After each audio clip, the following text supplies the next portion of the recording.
I think what we're saying is that ultra luxury and luxury is a holistic experience. It's not something where one can get the full value of the article purely by the physicality of that article. It's more than just the article. If it were only about the article, then everybody would be buying online. And that does not happen. It does not happen. Why? Because there are memories that one associates with the purchase. One remembers where you purchased something, with whom you purchased it, and what it was all about. And you don't just finish off with the purchase.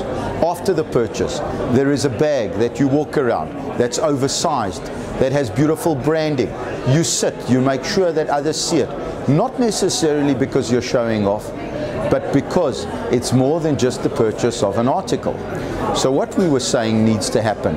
You need to make sure that from the time that you start marketing something to the end point where somebody walks out, not only of your store, but walks back into their home, that they have had a sensory utilization of every element of their being, and most importantly, their heart, that makes them feel that there's value in doing that again.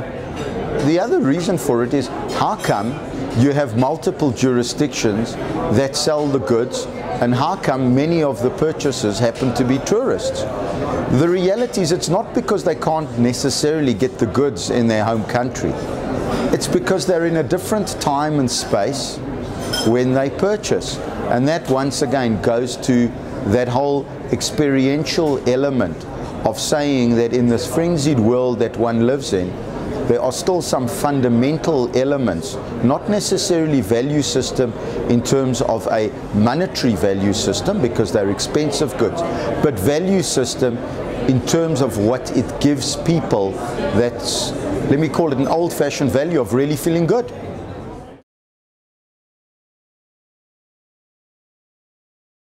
I think the answer to that is really to create a culture, or a much greater culture, in South Africa and around the world, of charitable giving. That people need to understand that you are entitled to consume and have what it is that you can afford, but you need to maintain a total sensitivity and be a part of a community.